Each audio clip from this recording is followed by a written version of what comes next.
Samantha and Julia strolled through town after school, the evening sky casting a golden hue over the streets as the clock neared 5 p.m. Like most girls their age, they were captivated by the idea of romance, dreaming about their futures and eagerly anticipating the day they would find their perfect match and get married. Despite their shared fantasies, their personalities couldn't have been more different. Samantha had a fiery, unpredictable nature that often led her into chaotic situations, sometimes with serious consequences. Julia, on the other hand, was quiet and reserved, preferring to observe rather than jump headfirst into reckless adventures. As the hours slipped by, it was nearly 9 p.m. when they finally decided to hurry home. On their way, they noticed a tall man pacing on the sidewalk, talking animatedly on his phone. His deep voice carried in the crisp night air, and his sweeping arm gestures only emphasized his intense conversation. Just as they were about to pass him, one of his grand gestures accidentally collided with Samantha, startling her. The man immediately ended his call, turning to her with an apologetic expression. "Sorry about that," he said sincerely. Samantha, never one to dwell on awkward moments, brushed it off with a playful grin. "Maybe you should watch where you're throwing those hands next time," she teased. He chuckled, his expression softening. One thing led to another, and the three of them began chatting. They learned his name was Alex, and though he was clearly older than them, he kept the conversation light and polite. Before parting ways, he asked for Samantha's number. The girls walked the rest of the way home, buzzing with excitement over the unexpected encounter, talking about Alex non-stop. A few days later, Alex called Samantha with an invitation.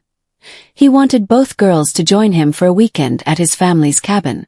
He promised it would be an unforgettable experience. To Samantha, this was the kind of adventure she craved, a golden opportunity. Julia, however, felt uneasy.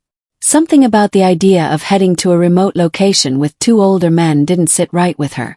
At the last minute, she voiced her hesitation. "What if something bad happens?" she asked nervously. Samantha, ever confident, threw an arm around her shoulders. "Don't worry, I'll protect you no matter what."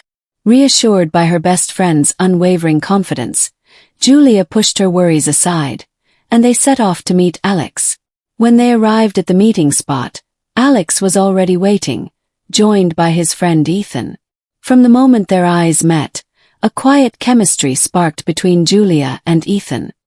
Her initial fears faded as he treated her with the kind of warmth and respect she had never experienced before. Out in the countryside, far from the city's noise, Ethan courted Julia in the most traditional way. Flowers, movie dates, and thoughtful gestures. He was patient, never pressuring her, recognizing her innocence and allowing their relationship to unfold naturally. By the time they graduated, Ethan proposed, and Julia, caught up in the whirlwind of romance, eagerly accepted. Marriage, however, proved to be a different reality. What had once felt like a fairy tale began to feel suffocating.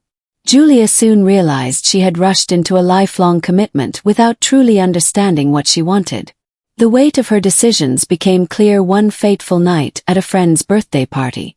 Among the crowd, she met a man who stirred something unfamiliar in her, a deep, unspoken desire. Temptation took over, and before she could think twice, she succumbed to a fleeting moment of passion. The next morning, regret hit her like a wave. She told herself it was a mistake, a one-time lapse in judgment, but the damage was already done. A month later, she discovered she was pregnant. Ethan was overjoyed at the news, completely unaware of her betrayal.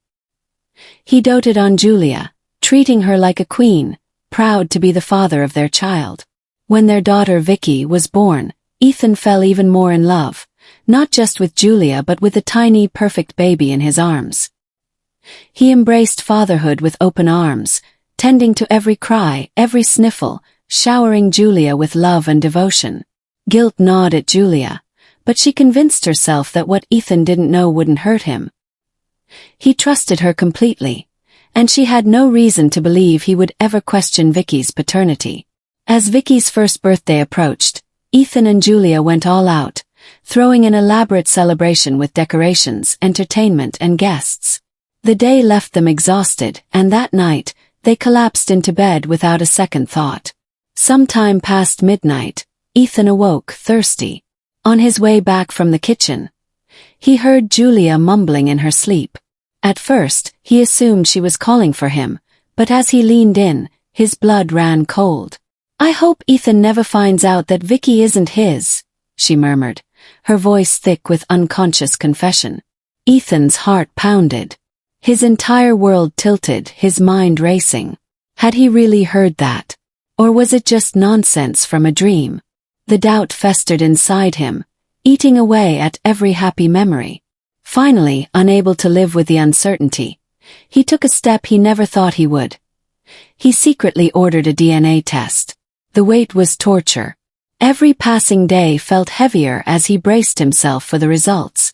When the clinic finally called, he retrieved the sealed envelope, his hands trembling as he sat on a park bench to open it.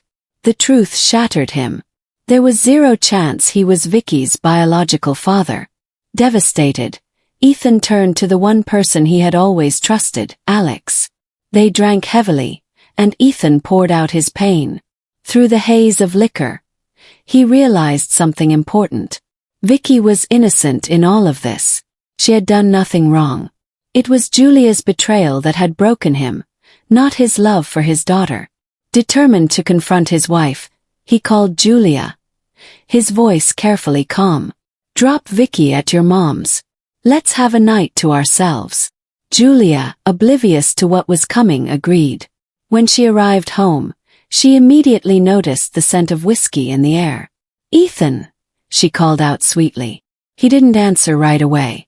When he finally emerged from the bedroom, his face was dark with barely restrained fury. "What the hell is this?" he demanded, throwing the DNA test results at her feet. Julia's face drained of color.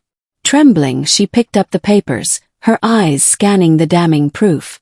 Tears welled up, and she crumpled to the floor, sobbing. "It was just one time," she begged. "I was curious. I never meant to hurt you." Ethan's anger exploded. "Curious? I trusted you. I was proud to be your husband. And now I feel sick even looking at you." He stormed out that night, and the next morning he filed for divorce. Months later, Ethan discovered Julia's latest betrayal. She had been secretly seeing someone they both knew. When he learned who it was, his fury reignited. Alex, the very man he had confided in. When Ethan tried to confront them, he found they had already disappeared, leaving no trace. Julia later admitted she had always been infatuated with Alex, but had settled for Ethan when Alex showed interest in Samantha instead. The betrayal cut deep, but Ethan refused to let it taint his love for Vicky. He remained in her life, visiting her regularly, even as he struggled to trust again. One night, fate intervened. He saw a woman being harassed and stepped in to help. Over time, their paths intertwined, and as he got to know her, Ethan felt something stir within him, a quiet, growing hope. Maybe, just maybe, she was the one who could help him learn to love again.